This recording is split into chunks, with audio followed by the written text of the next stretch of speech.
And Bill, we've talked about, you know, fair is foul, foul is fair. We're not sure which side of the aisle is either for or against these tariffs.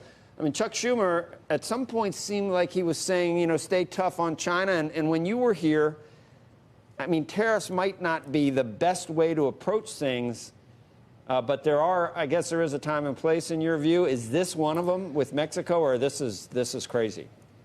Well, it borders, I think, more on the crazy for this reason, Joe. The president and his team was just making plans to put the updated NAFTA proposal to Congress to vote.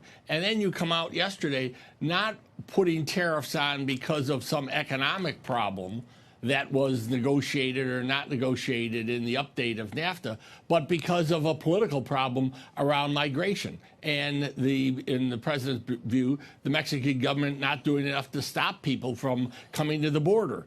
Well, adding tariffs on into a issue that is really a different issue than the economics that the deal with Mexico and Canada was negotiated rather toughly over the last 2 years, I think is just kind of throwing gas on a fire and hoping that something happens that's positive. But I don't see how it works well. First of all, it does, as we all know, hurts the consumers, hurts the suppliers, which hurts the overall economy, and doesn't really get to the point where Mexico finds a way to stop people who want to come to the U.S.?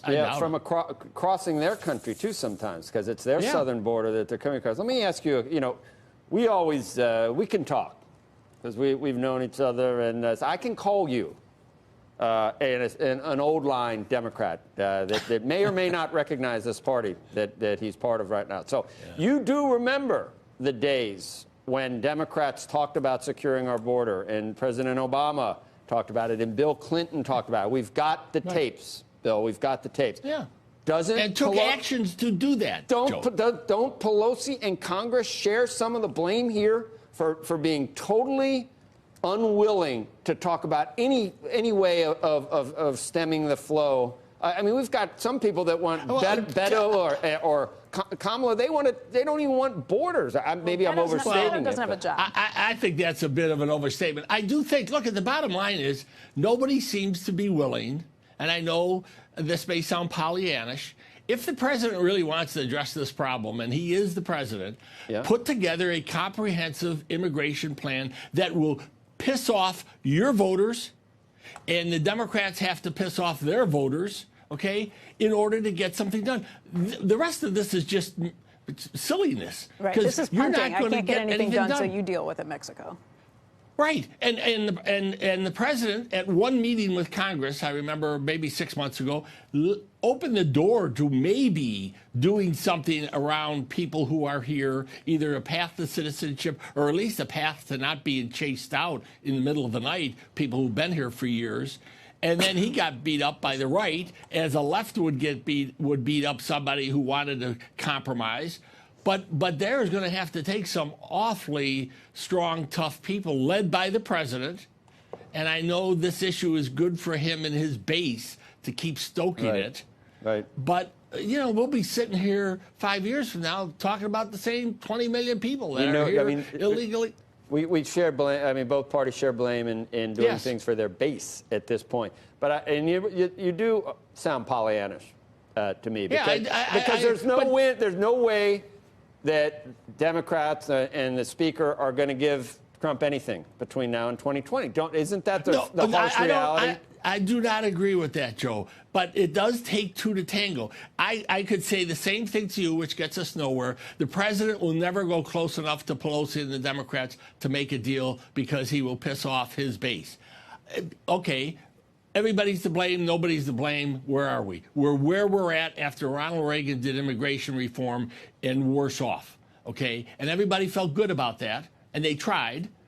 But at some point, rationality and not just the reality TV show has to take place here to run a government. Let's say, okay, let's just, we'll return to this, but let's go to infrastructure. Do you think that Trump was justified in saying, look, it's been 2 years of this, it's been $35 million, you didn't find any clues, let's do infrastructure? Or do you think that he should say, okay, fine, let's do another 2 years of you guys trying to get me out of office, and I'll do infrastructure with you. Are you surprised that he walked out of there and said, you know, if you people are going to continue this, then I'm not going to deal with you? What would you do? Watching the president for 3 years, it doesn't surprise me. On the other hand, every president's under siege constantly by the other party. I was there with Obama as chief of staff. You don't really think and to this extent. He's been seen as illegitimate by the other party. I mean, not just that they don't like him, like a lot of Republicans didn't like President Obama. This has been not even admitting that he was elected president. This is those are the people way out of the fringe. He got elected. He got more electoral votes, and that's the system. When I chaired Al Gore's campaign and I went to the Supreme Court, and the Supreme Court ruled, they had 5 votes on the Supreme Court. We had 4. They won. Right. They got the case decided. You move on. Well, like I said, you're a member of that old Democratic Party. I don't, you know.